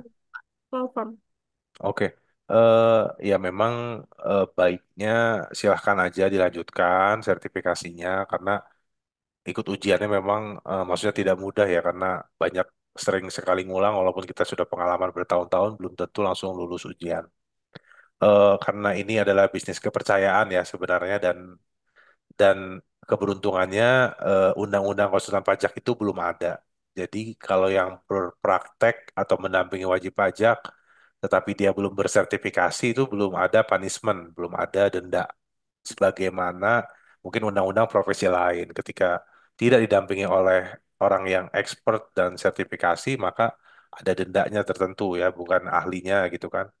Tapi ini kita belum ada undang-undangnya sehingga ya yang penting eh, si apa nih yang baru punya brevet itu ya memahami kasusnya dan yang pasti wajib pajaknya itu memang sudah percaya kepada orang yang dipercayakan itu ya walaupun memang belum lulus sertifikasi. Jadi karena ini bisnis kepercayaan ya, ya harus benar-benar dijaga kepercayaannya dan juga pelaporannya harus benar-benar baik. Tapi nggak tahu tuh nanti di Cortex apakah harus masukin nomor izin konsultan pajak ya kan? Berarti kalau dimasukkan beliau belum punya atau mungkin beliau bisa aja bekerja sama dengan konsultan pajak yang sudah punya izin. Ketika nanti di Cortex harus memasukkan nomor izin konsultan pajak. Itu mungkin, Pak. Kayak begitu ya, Mas Hafif, Mm-mm. semoga terjawab. Jadi bisa saya lanjutkan kepada pertanyaan selanjutnya, yaitu dari Mbak Adinda, yakni jika nanti ada sistem Cortex, apa pembuatan faktur pajak dan pelaporan PPN juga melalui sistem ini, dan apakah perlu minta no seri faktur pajak seperti biasanya? Iya, tadi sudah dijelaskan di slide-nya. Jadi untuk PPN semuanya di dalam satu sistem Cortex. Nah, nomor seri pun ya harusnya eh saya belum tahu nih apakah harus minta juga ketika habis atau otomatis. Mbak Rina bisa jawab nggak yang nomor seri faktur? Nomor seri nanti otomatis tergenerate sistem sama kayak Hmm. Bupot. Kalau sekarang Oh, oke. nomor sendiri nanti juga faktur seperti itu. Jadi nomor Ya, tergenerate ya. sistem kita tidak perlu minta nomor seri. Udah nggak bisa lagi dong faktur pajak bodong. Ya, tidak bisa. Tidak bisa, tidak bisa. Jadi otomatis ya kayak ibu pot berarti. Saya lanjutkan kepada pertanyaan selanjutnya, yakni apakah ada perbedaan terkait perhitungan pajak untuk UMKM dalam sistem Cortex? Tarif UMKM dan kemarin kan Menteri UMKM ya Pak Maman Abdurrahman kalau nggak salah itu tetap menggunakan tarif apa 0,5% ya.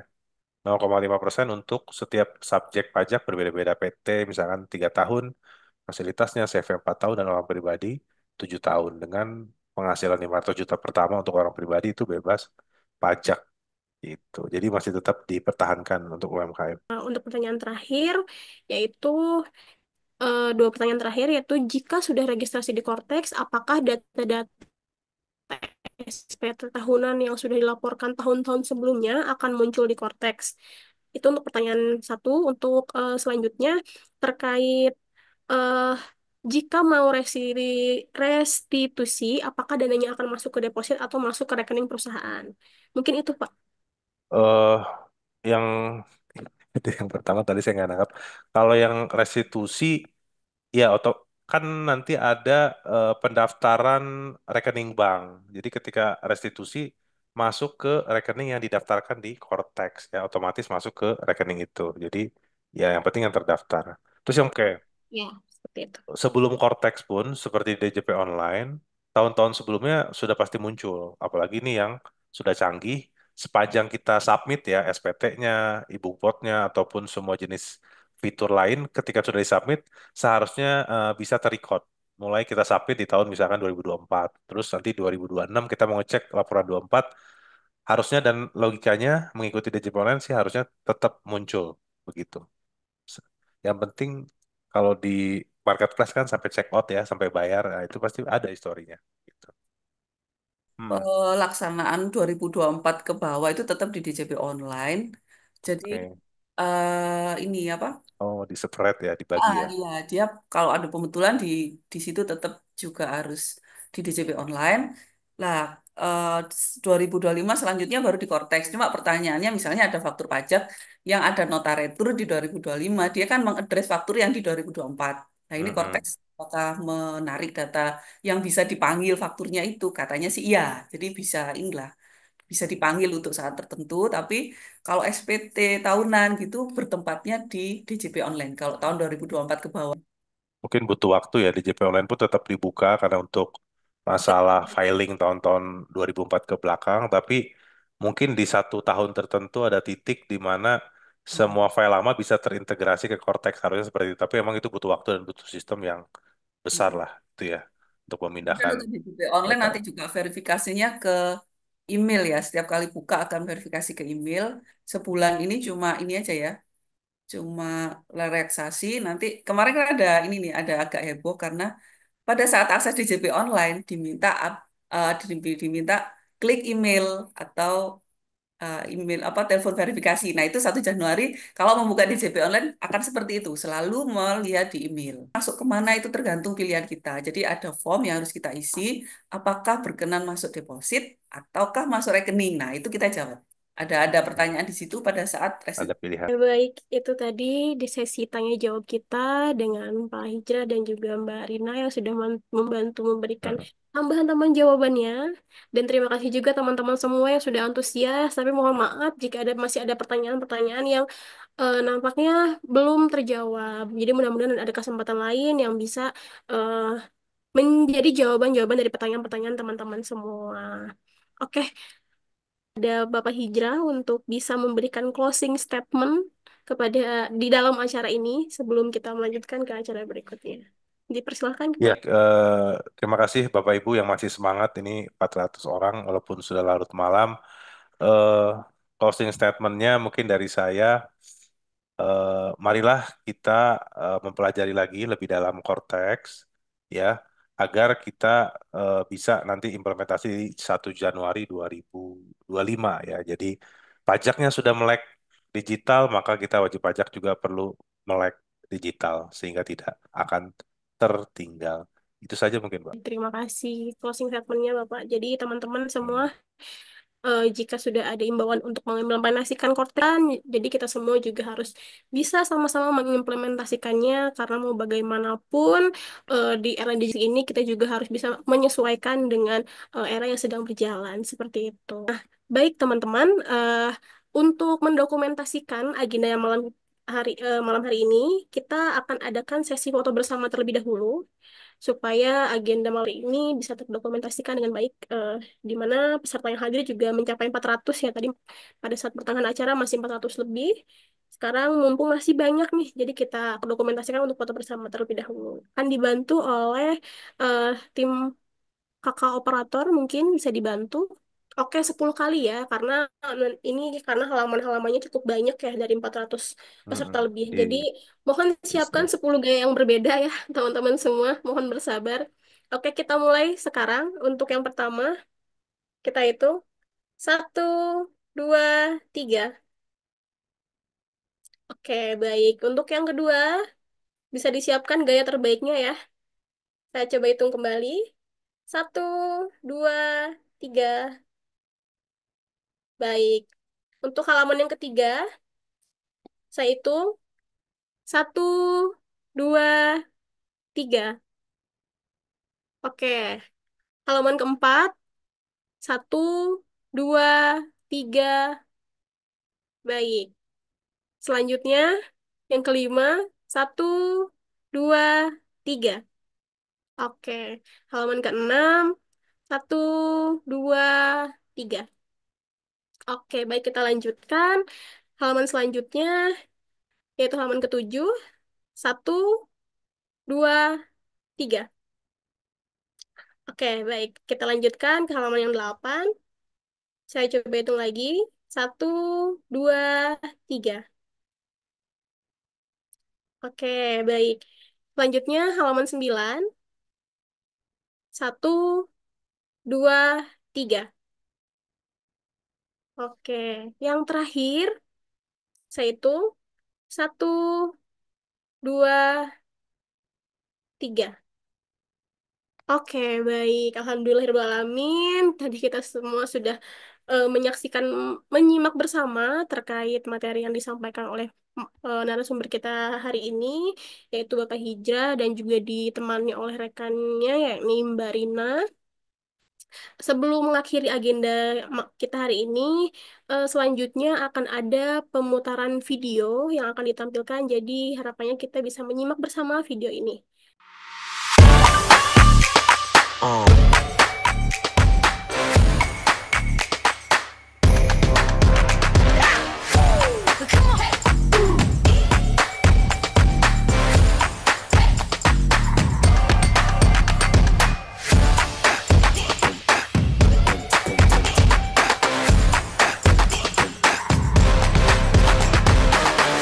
Edunitas Affiliate Program.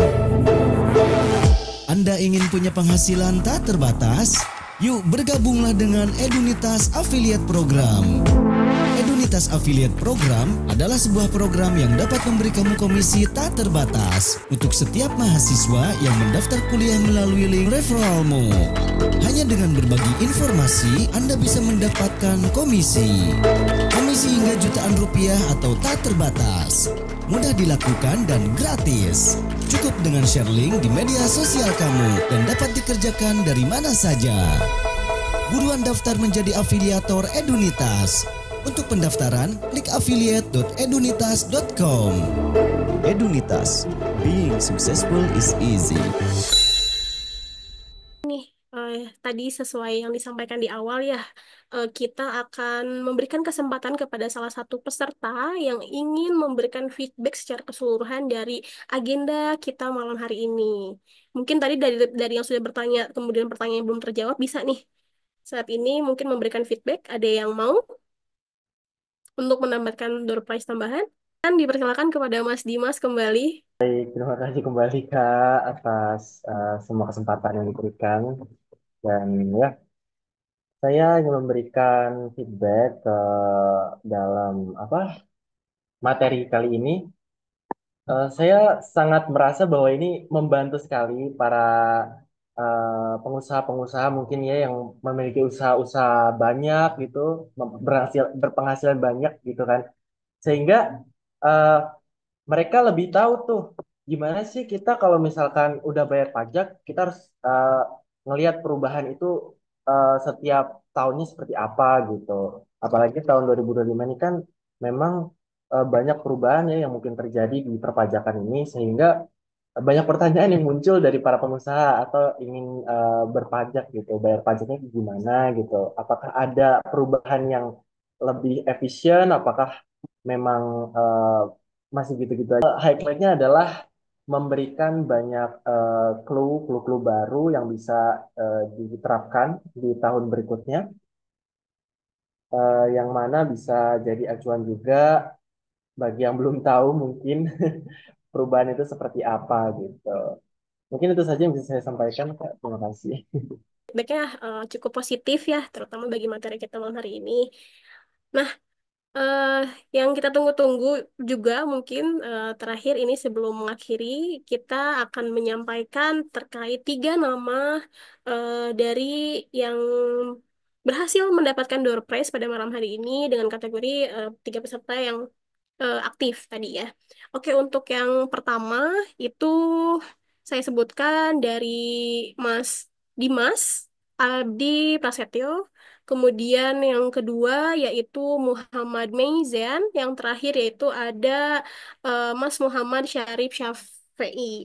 Jadi ketiga nama itu yang berhasil mendapatkan door prize di malam hari ini. Jadi nanti di akhir acara akan dihubungi oleh tim panitia secara personal untuk yang mendapatkan door prize tersebut. Dan tentunya untuk door prize terakhir itu terkait peserta yang memberikan feedback juga diberikan kepada Mas Dimas. Jadi ditunggu saja teman-teman terkait door prize-nya. Mudah-mudahan selalu bermanfaat. Oke, alhamdulillahirrahmanirrahim. Kita semua sudah sampai pada penghujung acara ya terkait agenda malam kita hari ini. Tentunya dari agenda malam kita hari ini sangat banyak insight yang kita dapatkan ya. Saya juga selaku moderator ingin mengucapkan banyak terima kasih kepada Bapak Hijrah selaku narasumber kita malam hari ini yang sudah menyampaikan materinya dan juga didampingi dengan Mbak Rina yang juga bisa memberikan insight-insight lain kepada kita semua sehingga pertanyaan-pertanyaan juga tadi cukup terjawab dengan baik sehingga kita pun bisa menerima masukan-masukan yang insya Allah nanti kita bisa terapkan dan implementasikan dengan baik. Dan teman-teman semua peserta malam hari ini, terima kasih juga sudah antusias bergabung untuk belajar bersama-sama, untuk menambah ilmu baru tentunya. Namun tidak berhenti sampai sini saja, kita juga masih akan ada materi-materi lainnya, webinar-webinar lainnya di lain kesempatan. Jadi tetap ikuti terus informasi-informasi yang akan terupdate di sosial media kita, terutama di Instagramnya Edunitas, seperti itu. Jadi harapannya teman-teman jangan lupa untuk terus mengeksplorasi dan berbagi ilmu. Sampai jumpa di lain kesempatan. Saya juga selaku moderator, mohon maaf bila masih ada kekurangan. Selamat bertemu di sesi berikutnya. Mudah-mudahan kita semua selalu diberikan kesehatan dan keberkahan dalam menjalani hari-hari kita semua. Terima kasih. Saya akhiri. Wassalamualaikum warahmatullahi wabarakatuh. Selamat malam semuanya. Selamat berakhir pekan. Malam.